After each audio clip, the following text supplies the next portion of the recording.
The rooster had just crowed, but Natalia was already washing the clay floor with her bare hands. Her fingers were swollen, her back was stiff, and her eyes were heavy from lack of sleep. But she didn't complain. Complaining only brought more trouble in that house. Natalia lived like a slave in her own father's house. Her mother had died giving birth to her, and she never knew what it meant to be loved. Her father, Dogo, married another woman named Mara, who came with her own daughter Mia. From the moment they stepped into the house, everything changed. Natalia no longer ate with them. She no longer slept inside. Her name became You Girl. Her food was whatever was left in the pot, if anything was left, and her work, everything. She fetched water, washed clothes, swept the compound, cleaned the pit toilet, and even fanned the fire under the cooking pot. Mia, on the other hand, was pampered like a princess. Her feet never touched the ground. She had bangles, perfumes, silk wrappers, and even oil for her hair. Mara wanted her to marry a rich man. No, not just any man, a prince. And the opportunity came like thunder on a clear day. One morning, the town crier walked through the village with his bell clanging loud. Hear ye, he shouted.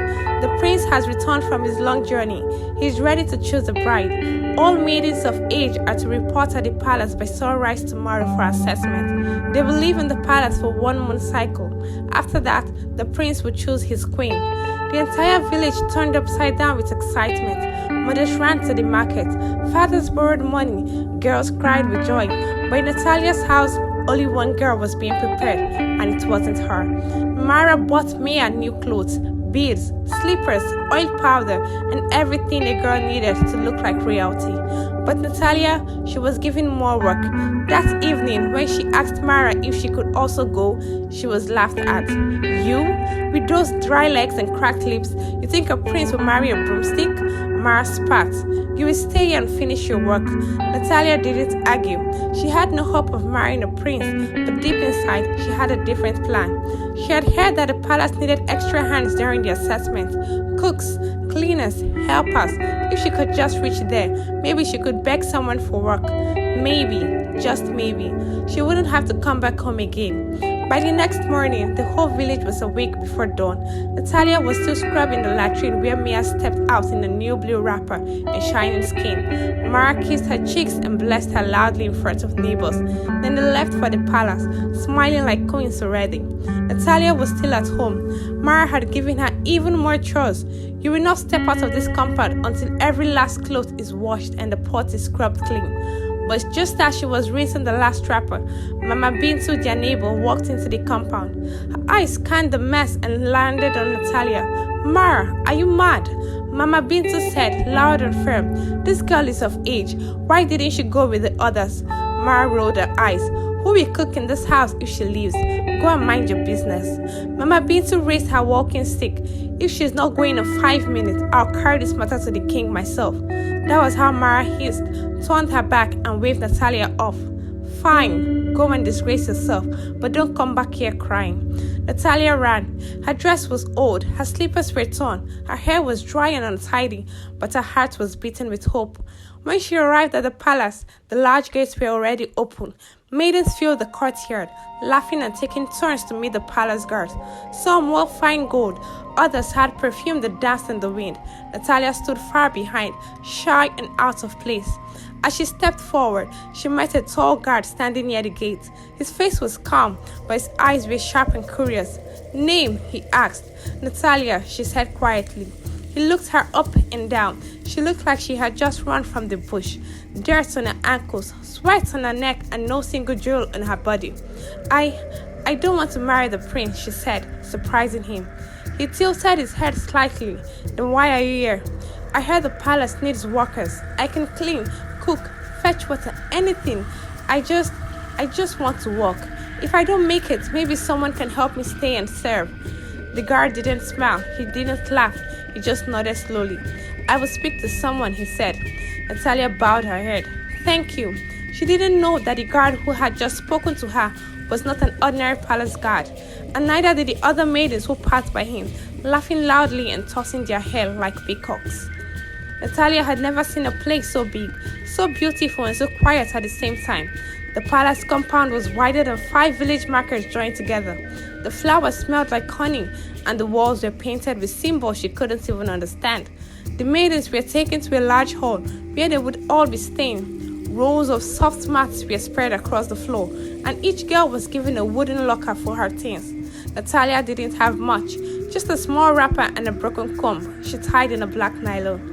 Mia was already there, sitting on a mat near the middle, surrounded by new friends who looked and dressed just like her, rich, proud, and loud. When her eyes met Natalia, her nose squeezed in disgust. "What is she doing here?" Mia asked the others, loud enough for Natalia to hear. "Did they open the gates for beggars now?" Natalia ignored her. She sat quietly in a corner near the end of the room, far from the noise. She had no friends, no jewelry, and no pride to show off. Her only plan was to behave well, work hard, and hope someone would give her a job before the moon cycle ended. That evening, the girls were invited to the palace courtyard. Drummers played soft beats. The elders of the kingdom sat on carved stools. Then, from behind the long golden curtain, he stepped out, the prince. He wore a dark red wrapper with golden embroidery. His skin glowed. His face was carved like a statue, handsome, proud, and distant. His guards followed closely behind him, especially the tall one who had spoken to Natalia at the gate. He stood beside the prince like his shadow, quiet but always watching. The maidens stared with wide eyes and open mouths. Some even whispered, "I'll marry him, I swear." Others smiled sweetly and waved. The prince said nothing, only nodded once and returned behind the curtain. Natalia said nothing. She didn't even look too long.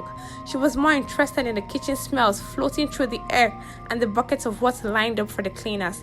She kept wondering if the man who spoke to her at the gate, the one who said would speak to someone, had really done anything. Was there any chance she could help cook or serve water? That night, the maidens whispered and giggled on the mat, talking about the prince's skin, his eyes, his clothes. Natalia slept early, hugging her wrapper like a pillow. The next day began with the first test. The girls were given tasks: arrange the flowers, clean the compound, serve food without spilling a drop. It was a trick to watch their character. Some girls scoffed. "Me? Clean the floor? Do I look like a servant?" They laughed and threw the brooms aside. But others, including Natalia, did the work without complaining. She mopped the floor faster than anyone else, cleaned the water jars, and even helped another girl who spilled palm oil on her wrapper. The chief guard, the tall man with quiet eyes, watched her silently. In the days that followed, Natalia kept herself busy. Whenever she saw him, she walked up quietly and asked, "Please, has anyone said anything about the job?" And he always replied with the same calm voice, "Not yet, be patient." What Natalia didn't know was that he watched everything. When some of the other girls pushed past her at mealtime, he saw it. When Mia tore her apart and mocked her, he noticed. When Natalia sat alone at night, soaking her only clothes and drying it with stones under the moon, he stood in the shadows and stared. He began to ask her simple questions. "What's your village called? How old were you when your mother died? Why do you want to work here?" Natalia answered each one honestly. She didn't know why the guard cared, but she was glad someone was finally listening. The others didn't notice him much. To them, he was just another palace guard, a tool to be used when they needed something. Some even flirted with him behind the prince's back, testing if he could be fooled too. But Natalia was different. She never lied, she never pretended, and she never looked down on anyone. One night, under the moonlight, Natalia sat alone outside, rubbing her cold feet with ash. The chief guard walked quietly to her and dropped a fresh wrapper on her lap. "What's this?" she asked, confused. "It's from the laundry, you left it outside."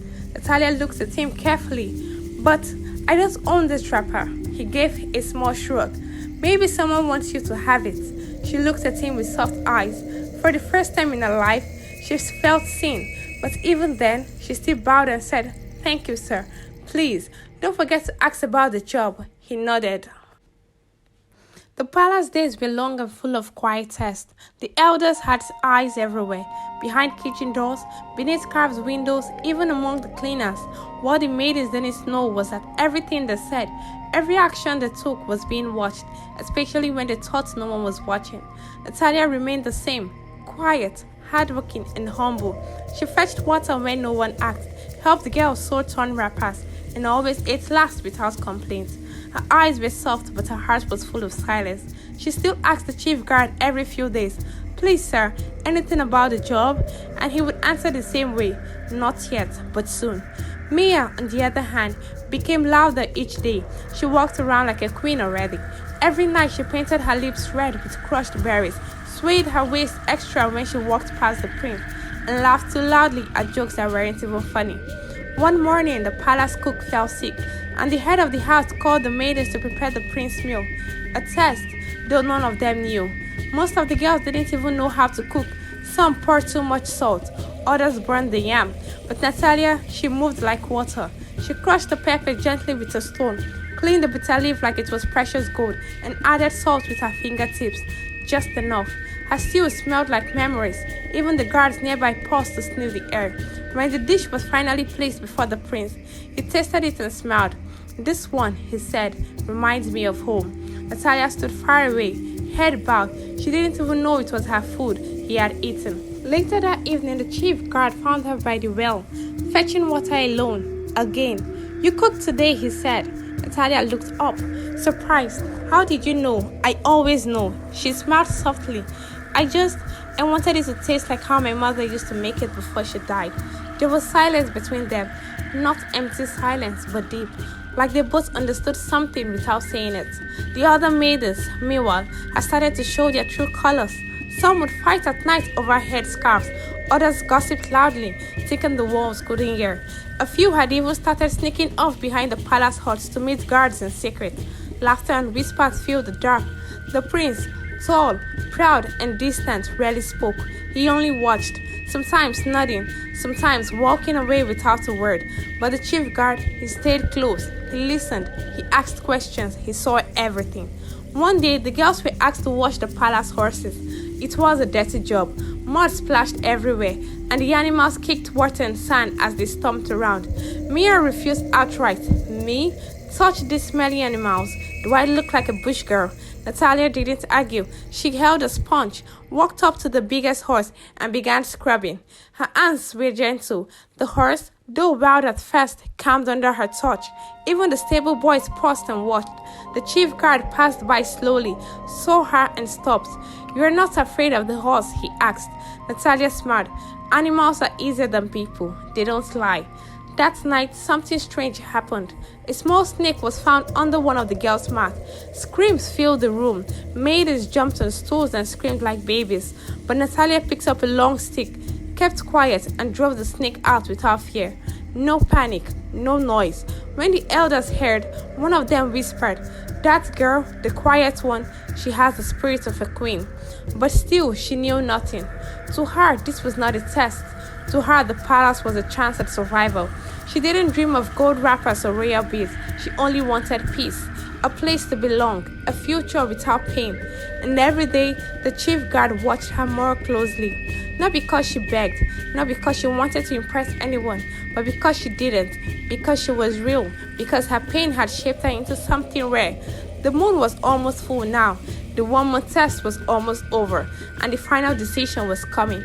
The final week arrived like a storm cloud, heavy, tense, and full of whispers. Only 10 maidens remained. The others had been quietly sent home, some caught stealing, some lying, and some exposed for sneaking into guards' quarters late at night. But Natalia remained, quiet, gentle, and forgotten. She still washed the dishes, still swept the corridors, still asked the chief guard, "Sir, any news about the job?" And he'd smile faintly, "Soon." That week, the palace held a festival to choose his bride. The maidens were told to dance before him. They dressed in the finest wrappers, heads crowned with beads. Mia's mother had sent some more gifts: perfumed oil, fresh cowries, golden bangles. Mia glowed like the sun. She danced like she had already won. But when it was Natalia's turn, she didn't know what to do. She had no fine clothes, no oil, no dance steps. She stood still. Everyone laughed. She doesn't even know how to move her waist. But the chief guard watched her carefully. And then, from behind the drum house, they signaled the drummers to slow down, change rhythm, soften the beat. Natalia took a breath, closed her eyes, and began to move. Not like the others, not like someone trying to seduce a prince, but like someone remembering something lost. Her steps were calm. Her arms waved like the branches of the tree under her, which her mother was buried. Her body moved like the stream she would fetch water from every day. The laughter stopped. The entire palace watched. Even the man on the golden stool sat up straighter. But Natalia didn't open her eyes. She danced like no one was there. When she finished, she stepped back without a bow and disappeared into the crowd. And the chief guard, he didn't clap. He just smiled as if he knew something the world didn't. The final night came quickly. The girls were dressed in their best. The king himself arrived. The elders, the guards, and of course the prince sat in the middle, looking around slowly, like he was choosing meat at the market. Mia stepped forward, bold and proud. She smiled at him, floated her lashes, and even winked. The other girls tried to look their sweetest. Natalia stood at the back. She hadn't eaten since morning. Her stomach crumbled. She was ready to go home. The palace was not for her. She had no fine things, no future. She just wanted to ask the chief guard one more time if he had found her a job. Then a loud gong echoed 3 times. Everyone froze. The man on the golden stool stood up. He raised a hand and then he bowed. To everyone's shock, he stepped aside. And the chief guard, dirty boots, simple robe, dusty hands, walked forward and climbed the stool. Gasps filled the air. Mouths opened. Mia fainted. It was the chief guard. He was the real prince. The elders stood and bowed. The king smiled and said, "My son has tested with his eyes, not just with words." The real prince looked at the maidens. Many began to cry. He lifted a hand and spoke gently. "I did not look for beauty. I looked for truth. I looked for character. I looked for someone who saw people, not crowns." He turned, walked through the line, and stopped in front of Natalia. She looked around, confused.